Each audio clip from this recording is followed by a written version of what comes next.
What's happening, everybody? Welcome to the channel. Thank you for tuning in. Hopefully, you hit the subscribe button. Check out my content on there. A lot of good videos to check out. Everybody else, welcome back to the channel. I appreciate you.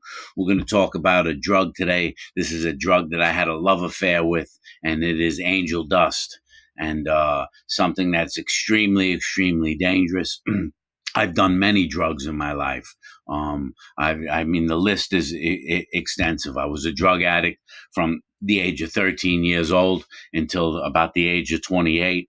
And I've eaten mushrooms and mescaline and acid and cocaine and pills and heroin and marijuana and alcohol. And I mean, the list goes on of the volumes, all different types of pills. So I was a garbage pail for narcotics growing up, unfortunately. And out of all the drugs that I've ever experienced, that I ever did, angel dust tended to be the most dangerous, the one that took me the furthest away from reality, the one that made me the most violent and psychotic, and the one that I was under the influence of when I actually committed the murder, my criminal case. I killed someone while I was under the influence of angel dust, sadly, and it's a very, very dangerous drug. It goes by many names on the street, the slang terms. People call it leaky leak. People call it wet. They call it doing a dip. They call it Sherman sticks. They call it rocket fuel. There's tons of names for angel dust on the street. It was originally used in the 1950s for veterinarians as an anesthetic. It was also used in the medical field for human beings for the same purpose. It was banned in the 1960s, not legally used in the United States of America ever again from the 1960s because of the side effects that it was causing, like psychosis and not just psychosis, aggressive patterns, hallucinations. So they discontinued the use back in the 1960s. A lot of people think that there was always the misconception that it was made with embalming fluid, which is formaldehyde, which is not true. People were dipping their PCP cigarettes in formaldehyde as well. But it's a misconception that it's made with formaldehyde. It's a various chemical compound from the periodic scale. There's different chemicals in there that the chemists would use to make this drug. One of them called secacetylene, and so there's many crazy drugs in there. But it is a drug that took me the furthest away from myself. I smoked it. I would buy bottles of liquid and smoke it. The first time I used it was actually about the age of 16 years old. I'm going to get into the story of how I first used it. When you smoke it, it hits you right away. You feel the effects within 2 minutes, and it causes a lot of it's very hard to explain angel dust. It really takes you into another dimension. You know, if I had to relate it to another drug, I would relate it to feeling like you're on a hit of acid, but also being aggressive, feeling like you're in a hit of acid in the twilight zone and feeling numb. You see, angel dust, when you smoke it, all right, after a consistent use, it makes you very psychotic. It makes you numb to reality. It causes slurred speech. It causes hallucinations. It causes the feeling of being invincible, makes you feel like you're Superman. Many people have known to be shot by police officers or shot in general multiple times and still walking like they haven't even been shot with a gun. Some of the stories I will say are very intense. It causes extreme amount of strength in people. It does affect your memory. It affects your thinking. It affects your perception of reality. Angel dust makes you feel like you're in almost like a alternate world, like an alternate reality where things aren't real around you, and you feel like you're almost outside of the earth. Like if you were outside walking around, you'd feel like you're actually not there. It's very hard to explain. Very hard to explain. It's a very dangerous drug. When you use it, as I said, it affects you within 2 minutes of use when you smoke it, and the effects can usually last 8 hours, 12 hours. It depends on your body fat. The more body fat you have, the longer it stays in your blood system. But there are people who feel the effects 2 and 3 days later after smoking a few hits of angel dust. It is I can't stress enough that it is one of the most dangerous drugs I ever did in my life, that I ever touched in my life. Um, the feeling of invincibility is crazy. The first time I smoked angel dust was actually I was sitting on my, I'll give you, I was 16 years old, 16 or 17 years old, and a friend of mine came by the house. I shouldn't say a friend, just this guy, Vinny, that I knew. And he asked me if I had any pot, any weed, and I didn't. So he asked me if I could drive him to get some. And I borrowed my mother's car and drove him to the weed spot, to the marijuana spot.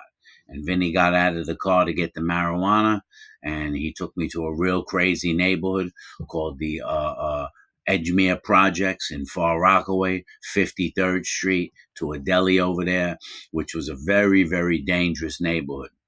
This was a neighborhood where they were shooting cops on a regular basis. We were the only two white faces in the entire neighborhood. There were just hundreds of brothers hanging out on the street. It's a place where people got shot, robbed, stabbed, killed, on a regular basis. And he takes me to this neighborhood to go get this weed. And when he gets back in the car, he didn't get weed. He picked up some angel dust. I had never seen it before, never smoked it before. And he gives me a joint of angel dust for myself to keep, and I drop Vinny off, for wherever he wanted to go. And I go and I smoke this joint angel dust, for the first time in my life. And I immediately loved the effect of it. It was one of the greatest feelings that I ever had. And the first thing I said to myself is, I got to get some more of this. I need some more of this. And believe me, I'm not going to make a video about how exciting it was to be on angel dust, because you'll hear how this all ends, and which will deter you, and hopefully deter you from ever touching this drug. But I wanted more of it at the time. I thought it was the greatest feeling I ever had, but I had a couple of problems. I had about three problems. One is I didn't know where to find Vinny to get any more. I didn't know where Vinny lived. I didn't know much about Vinny. He was just a guy I would see around the neighborhood once in a while, but he wasn't even from my neighborhood. So having Vinny bring me back there was not possible. Number two, I didn't have a car. I had used my mother's car earlier in the day, and it wasn't possible for me to use her car again. I was a 17-year-old kid at night. And number three, I didn't really have any money, but I wanted this angel dust. And so the spot where Vinny took me to those projects was about 10 miles away, you know. And so what I did was I walked there at night. Um, I walked 10 miles while I was high on angel dust. And I walked into the projects, 17-year-old white kid in some of the most dangerous projects in New York. And I show up there at about 12 o'clock at night, and I'm standing on the street corner looking for someone who was selling angel dust. To make a long story short, I find the guy. And I explained to him that I have no money, but I promise I'll bring him the money again. And I convince this guy to give me some dust. And he does. And I go home and smoke it all again. I smoke about 8 or 10 bags of angel dust. And that was the beginning of my habit, you know. And so I would smoke it periodically. I'd smoke for a couple of weeks, and then I would stop. And it wasn't something that was easy to get. Angel dust wasn't one of the most easiest drugs to get. And the guy that I used to buy it off of, his name was Bones. That was his name, the brother from the projects. And Bones used to smoke angel dust too. And so getting this from him would be extremely difficult. In other words, I'd call him and I'd say, Bones, listen, I need to get some dust. And he'd be like, who's this? And I had dealt with him 10 times already. And I'd say, yo, it's Fish. Hey, Fish, what's happening? What are you doing? Bones, I want to come get some dust from you. All right, yeah, come down. And then I would, at this point, have a car and I would drive over to the spot to go meet him. And then when I would get there, I would call him from a payphone. Hey, Bones, I'm here. Who's this? Bones, it's Fish. You told me to come to the spot. I'm here at the spot. Hey, what's happening? You want something? Yes, Bones, I want something. What? I want some dust, Bones. Oh, I'll be there in 10 minutes. Why don't you come meet me? I said, Bones, I'm here already. The point was he was on angel dust. He was so out of his mind. He didn't even remember talking to me earlier. It was just crazy. It was a crazy scene, you know. And I became addicted to this very dangerous drug, and some of the stories that you could tell anyone that smoked angel's dust has a story. And some of the stories that I can tell you are almost unbelievable. They sound unreal because the drug makes you feel unreal. It makes you feel like you're in another world. To give you an example of how intense angel dust is, I'm going to give you a few stories of some things that happened. One time I was smoking dust, and it was summertime, and I'm a little older at this time. I'm about 20 years old, and my car is parked across the street from my house. And so and to make the matters worse, make matters worse. I was on angel dust and steroids, as well as other drugs. So I was big, I was strong, I was in shape from the steroids and from working out. And I'm also smoking angel dust, which is making me completely psychotic. I used to do the most psychotic things on this drug. And I'm walking across the street to my car. I'm barefoot. I got no shirt on. I'm in a pair of jeans. It's summertime. I live by the beach. I'm walking across the street to my car, and all of a sudden I hear tires screeching, and I turn and look, and bam, I get hit by a car. And this car was moving. This car was doing close to 30 miles an hour. I just get my arms out in time, but the car hits me, sends me flying through the air. I land on the pavement. I bust my head open. My arm is scraped up really bad and bleeding. My elbow, my jeans are ripped, and I just stand up. I didn't feel a thing. I did not feel a thing. The car that hit me is now in the street with the entire grill and radiator broken, with all the fluid leaking out. That's how hard it hit me. And I just stand up. And it was a lady in the car who's freaking out because she just hit a person. And I walk over to the car as she's freaking out, and I say, "You okay?" And she looks at me like I'm from another planet. She's like, "Please just lay down. Let me call an ambulance." I says, "I'm fine. I got to go somewhere." And she looked at me like I said, like I was not even human. And what was crazy is my neighbor actually saw that happen. And my neighbor was a DEA agent. He was a drug enforcement agent. His name was Glenn. He lived next door to me. And Glenn was on his porch drinking a cup of coffee when that happened. And so later on, when I came home that afternoon, Glenn called me over and he's like, "Yo, Fish, do you know what happened this morning?" And I says, "What, when I was hit by the car?" He goes, "I watched you get hit by a car and stand up and ask the lady if she was okay." He goes, "What drug are you on?" I says, "I'm smoking angel dust, Glenn." He goes, "I went to work this morning," he says, "and I told everyone in the police department about what I saw this morning." He says, "I've never seen anything like that before in my life."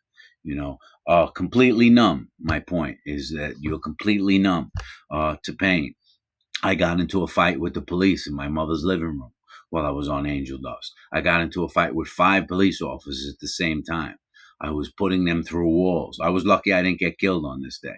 I've told this story before in my stories that are posted. I was putting the police officers through walls. I was smashing their head off the ground. I hit a cop in the face with a table leg. I mean, and they beat me so severely when I woke up in the prison cell. I kind of felt that a little bit, but I didn't feel the beating as it was going on because I was high on angel dust. I jumped off of a bridge on angel dust at about 2 o'clock in the morning. I just thought it would be fun to jump off a bridge. We're talking about a bridge that's about 125 feet. And I just, in the middle of the night, took my shoes off, took my shirt off, climbed over the railing, and jumped off the bridge for fun. Really, really poor decision making. You can't think straight on angel dust. It really numbs you. It really numbs you to reality. To give you another insane example of how it numbs you, there was a blizzard in New York. We were experiencing a crazy, crazy blizzard. And I was in the living room with my friend Freddie, hanging out in my apartment. There's 2, 3 feet of snow on the ground already, and the snow is coming down, wind really hard. And it's probably about 9 o'clock, 10 o'clock at night. And I said, Freddie, let's bring the dog down to the beach to run in the snow. My dog loved to run in the snow, but I'm dusted out of my mind. I'm dusted. I'm doing dips. And so Freddie gets all bundled up. Yeah, I mean, and when I say bundled up for a blizzard. He puts on thermal pants, thermal shirt, hooded sweatshirts, boots, the snow pants, the snorkel jacket, gloves. He even puts the face mask on to cover his whole face. It's the middle of a blizzard. And I walk down, I put my dog on a leash. Excuse me. I put my dog on a leash and we walk onto the beach. And as I'm on the beach, letting the dog run around, I decide to take off my clothes. In the middle of the blizzard, on the beach, in the snowstorm, 10 o'clock at night, I strip down to my underwear.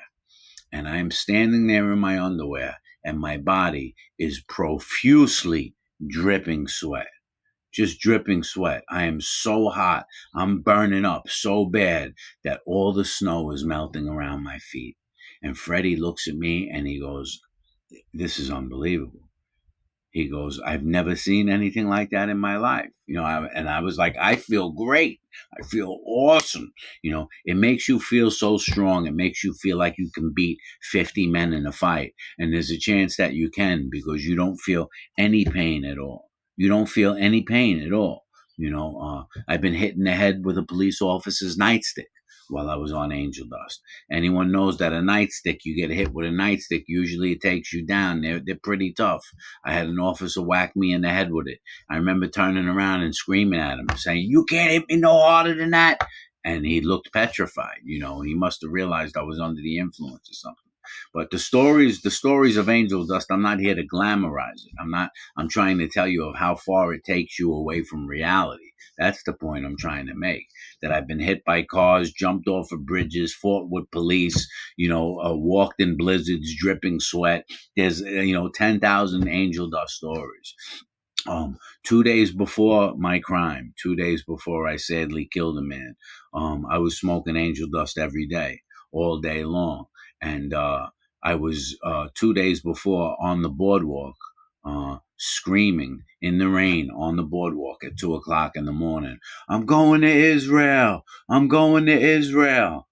That's how out of my mind I was. I don't know why I was screaming that, or there's a whole story behind it. But I'm screaming at 2 o'clock in the morning on the rain, on the boardwalk, that I'm going. I remember a woman sticking her head out of the window going, "God bless you." Yeah, I was just out of my mind. I called my mother up 2 in the morning. Mom, I'm going to Israel. She said, "Where are you? I'm coming to get you." I was just out of my mind. And then 2 days later, I looked to confront the guy because he tried to rob a friend of mine. That was my only intention, was to maybe punch this guy in the face. And I ended up stabbing the man 81 times with a butcher knife while I was under the influence of angel dust. And it went even worse than that. There was a lot more that transpired, but it is something that I beg of you guys never to do. I pray that you also. I've been drug free for years, many years, and if you just stay away from it. It is something that makes you psychotic. It is extremely addictive. It is extremely dangerous. You cannot make proper choices. I mean, you don't have proper thinking, and you're completely numb to everything in the world. And it makes you psychotic. It makes you psychotic. And there are long lasting side effects. There are side effects with your memory. It hurts your memory. It can hurt your speech. It can hurt your lungs if you smoke it very badly. There's a lot of chemicals involved in it. And I just I don't know if I could get any message across. If you guys are doing any type of drugs, please, if I can't get you to be 100% clean, don't touch this drug, because it can be responsible for you destroying your life or destroying someone else's life forever. And people I was in prison with people who killed their mom when they were high on angel dust. People who killed another guy who killed both his parents while he was high on angel dust. I was in prison with a guy, Godfrey, a Jamaican dude, shot 7 times while he was high on angel dust, still alive. Just something that's really, really, I wish it was never created. You know what I mean? I wish it was never created. So that's a little story about that very, very dangerous drug. Take care, guys.